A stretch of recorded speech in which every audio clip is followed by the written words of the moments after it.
From June 13 to 24, 2025, the Middle East witnessed a seismic shift, not through territorial conquest, but through a cascade of targeted blows that upended decades of strategic doctrine.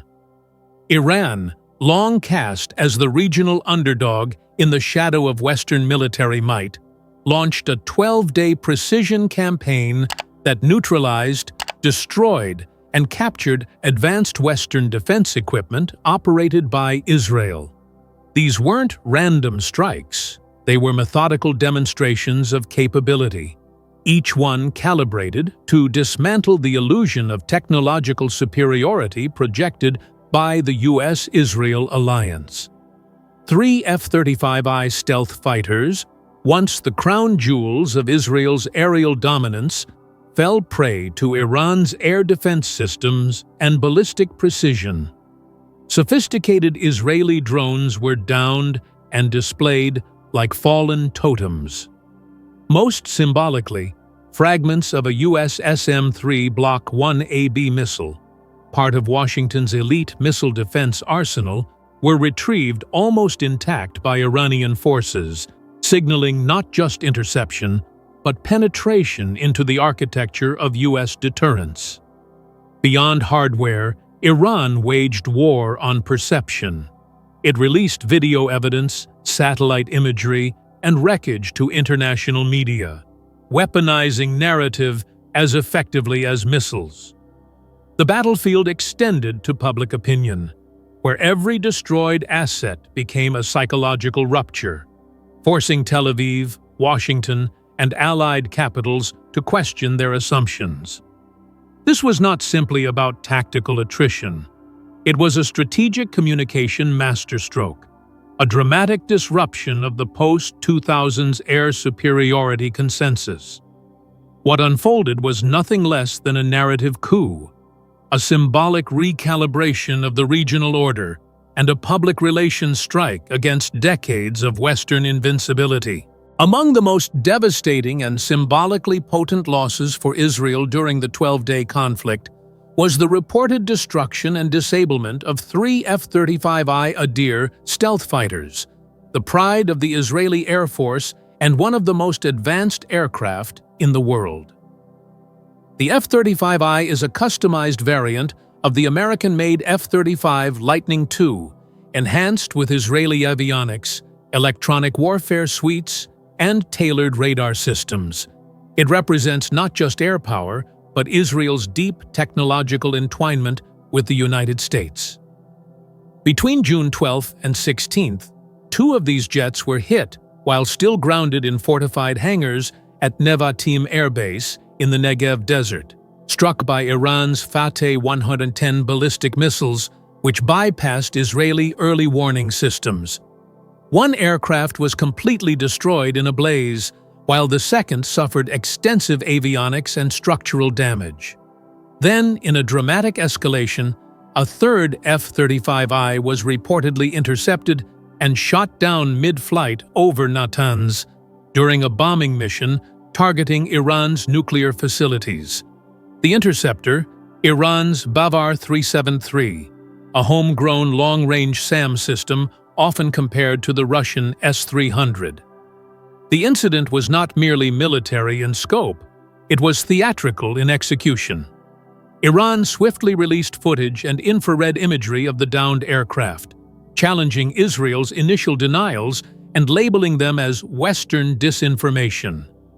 The goal was clear: to strip away the aura of invisibility surrounding the F-35 and replace it with vulnerability.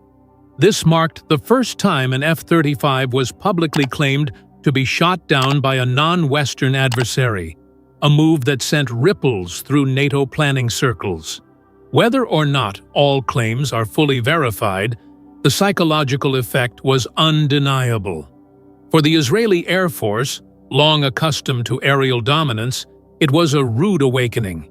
Even the crown jewel of fifth-generation warfare could fall, not just to missiles, but to a battle of strategy, adaptation, and audacity. The downing of 2 Elbit Systems Hermes 900 drones during the conflict marked another strategic breakthrough for Iran. targeting not just Israel's technological assets, but its digital intelligence infrastructure.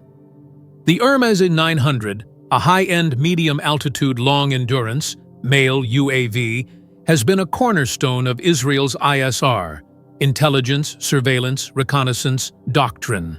With its 36-hour flight endurance, advanced EO/IR sensors, and SATCOM links, it offers near real-time battlefield visibility across vast distances, essential in both Gaza and Iranian airspace.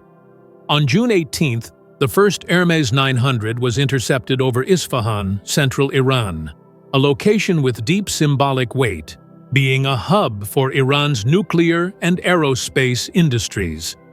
Then, on June 23rd, a second UAV was downed near Khorramabad in Loristan province, a region housing several sensitive Iranian military facilities. Iranian media showcased debris from both drones, with markings and serials clearly identifying their origin. Israel, while confirming the loss, denied that sensitive payloads had been compromised. Each Hermes 900 carries a unit value of USD 30 million, but the strategic loss outweighs the financial. These drones serve as Israel's eyes in the sky, offering deep strike surveillance, electronic warfare, and real-time targeting data. Their takedown not only blinded Israeli forces during critical hours, but also broadcast a clear message. Iran's electronic warfare and air denial capabilities are evolving. More profoundly, the incident undermined the Western narrative of UAV dominance, showing that high-cost surveillance platforms are vulnerable when facing layered, locally adapted defense systems. This wasn't merely drone hunting, it was a strategic optical blackout, cutting into Israel's precision and confidence in deep reconnaissance operations. On June 24th, Iranian forces intercepted and downed a Harop loitering munition, a sophisticated suicide drone developed by Israel Aerospace Industries, IAI, in the Malaya region of Hamadan province, western Iran. Unlike traditional UAVs, the Harop isn't designed to return home. It is a kamikaze drone, capable of hovering for hours while scanning for enemy radar signals, before diving into its target with surgical precision. It carries a 23-kilogram warhead, making it a highly lethal tool in electronic suppression operations. Iran's air defense units detected the Harop approaching at low altitude, likely launched from either western Iraq or a forward operating base inside Iran, given its limited 200 kilometers range. Notably, an Israeli KC-130H refueling and transport aircraft was spotted crossing Syrian airspace that same morning, raising speculation that it may have served as the launch platform. The successful interception of the Harop signals a major leap in Iranian electronic warfare, EW, and radar counter-detection systems. The Harop's very design, stealthy, autonomous, and difficult to jam, made it one of Israel's premier tools for preemptive strikes. Its takedown challenges long-standing assumptions that loitering munitions are near impossible to defend against. Symbolically, Iran not only neutralized a key tactical threat, but also stripped Israel of one of its most psychologically potent weapons, turning a one-way suicide drone into a one-way propaganda victory. In one of the most audacious and strategically unsettling moves of the 12-day conflict, Iran struck a key Israeli radar installation in the Golan Heights, a region already steeped in military tension due to its proximity to Syria and Lebanon. The attack occurred on the morning of June 24th, barely 30 minutes after a ceasefire was formally declared. This precise timing sent a clear message. Iran viewed diplomacy as tactical cover, not strategic restraint. The radar site, located in a high-security zone, is believed to be part of Israel's Iron Dome and Green Pine detection networks, forming a crucial element in the multi-layered Arrow 3 missile defense shield. These systems are designed to detect and intercept short to long-range threats, including ballistic missiles from Iran and Syria. According to Israeli sources, 2 ballistic missiles, likely Fateh 110s or Shahed-modified suicide drones, slipped through the defense matrix and struck the installation, damaging its antenna array and communication relays. For several hours, northern Israel was left with a partial surveillance blackout, exposing the region to potential follow-up attacks from Hezbollah or Iranian proxies. The symbolic weight of this attack is profound. The Golan radar is not just a military node, it's a strategic spinal cord in Israel's early warning apparatus. Damaging it demonstrates that no layer of the defense grid is untouchable. Even more alarming, the strike followed a pattern of asymmetric warfare, high-precision, low-footprint operations that Iran has mastered through years of proxy conflict and indigenous tech development. This was not a random missile strike. It was a strategic decapitation move, executed with chilling precision. In a stunning twist that raised eyebrows across global defense circles, Iran announced that it had retrieved fragments of a U.S.-manufactured SM-3 Block 1AB interceptor missile, a weapon never intended to fall into enemy hands. The debris was found in southern Iran during the last week of June 2025, after what analysts believe was a failed or misdirected missile intercept, likely launched from a U.S. Navy Aegis-equipped Arleigh Burke-class destroyer stationed in the eastern Mediterranean or Persian Gulf. The SM-3, a centerpiece of the Aegis Ballistic Missile Defense (BMD) system, is designed to intercept medium and long-range ballistic missiles in exo-atmospheric space, essentially outside Earth's atmosphere, using kinetic energy rather than explosive warheads.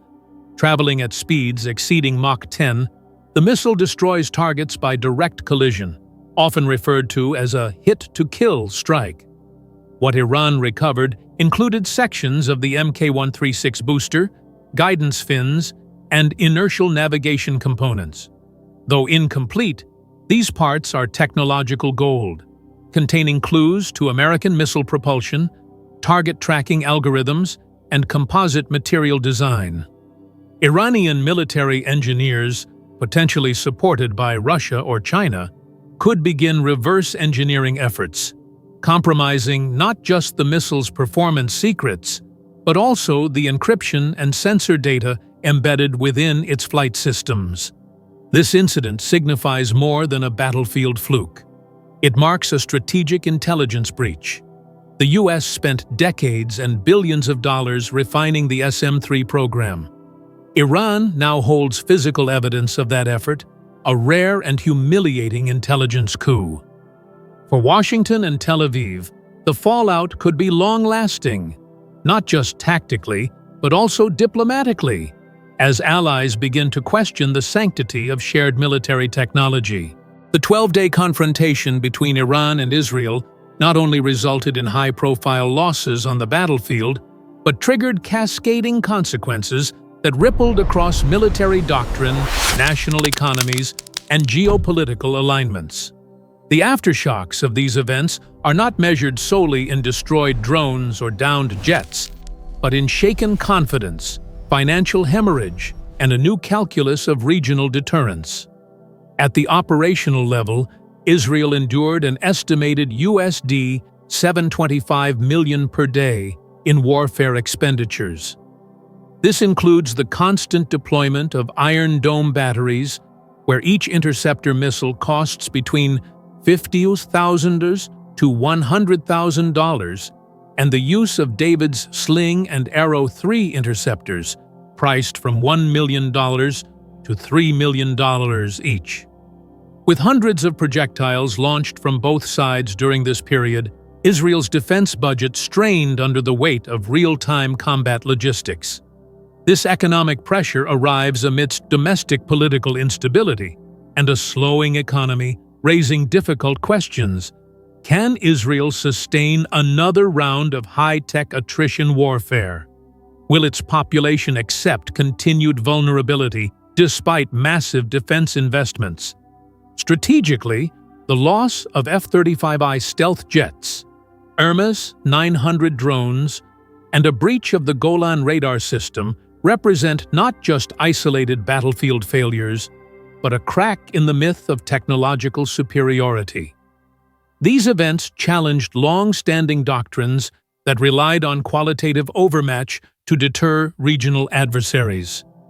Iran, using lower-cost, domestically produced missiles and drones, exposed the asymmetric vulnerabilities of even the most advanced militaries. Psychologically, Iran has flipped the narrative from a nation on the defensive to a regional actor capable of inflicting humiliation on its adversaries.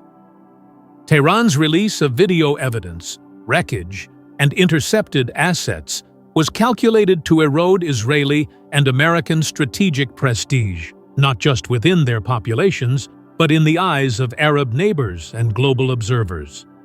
Iran's response reflects a maturing A2AD anti-access area denial strategy. By integrating drones, ballistic missiles, electronic warfare, and proxy operations, Tehran is constructing a layered mosaic defense system, where regional command is decentralized and critical infrastructure is duplicated across provinces. This guarantees operational continuity even if command centers are destroyed. Furthermore, Iran has leveraged alliances with proxy groups such as Hezbollah in Lebanon, the Houthis in Yemen, and militias in Iraq to form a deterrent network that extends far beyond its borders. In sum, while Israel suffered tangible hardware losses, the real cost may be strategic confidence. For Iran, this confrontation was not the end. It was a proof of concept that in modern warfare, agility, layered deterrence, and narrative control can challenge even the most advanced opponents.